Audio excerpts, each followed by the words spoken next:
anyone's reach. One can even we cannot control ourselves from loving someone. However, forcing someone to love you will not take you anywhere.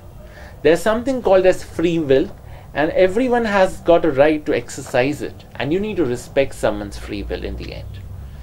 I have immense respect for Wicca and consider it to be extremely sacred, and not just a tradition of rituals but a way of life where every ritual has a relevance which makes it very special and sacred in its own way.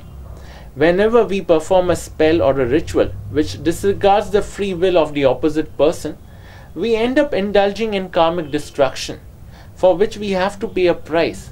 A price we do not know how steep it could get. How steep it could get in the end, no one knows. There is a power up there which we do not control and which has laws of its own. And you need to acknowledge that power somewhere or the other.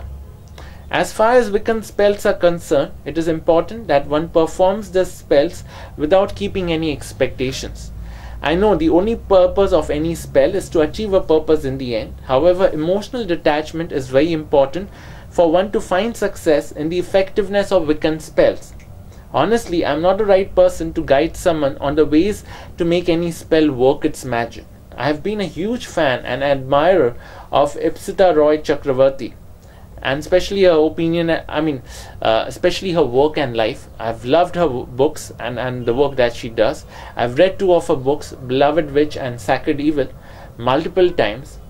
But let me clarify, I'm not saying I support her opinion or her views, especially the views that she has expressed through her writings, because some of her writing is controversial and I don't think I'm someone who would comment on that. I respect people the way they are. I know one thing in life, that I'm no one to pass judgment or comments on someone else, and I only hope people prosper in their own lives. But I do respect her for her work and for what she's done.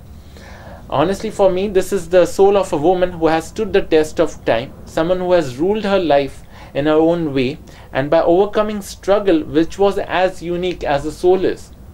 To follow a path which is lonely and through a craft which has never received the respect it truly deserves. I have immense respect for this lady. I'm being very honest. I respect her immensely. She may be a bit immodest, but for someone who claims that arrogance is a virtue worth possessing, that seems to be absolutely fine.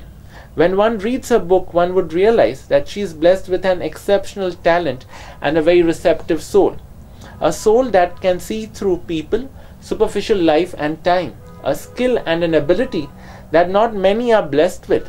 She has worked hard to learn her craft, which speaks for itself. Also learned it through the right channel. After reading her book, I know I have immense respect for this soul.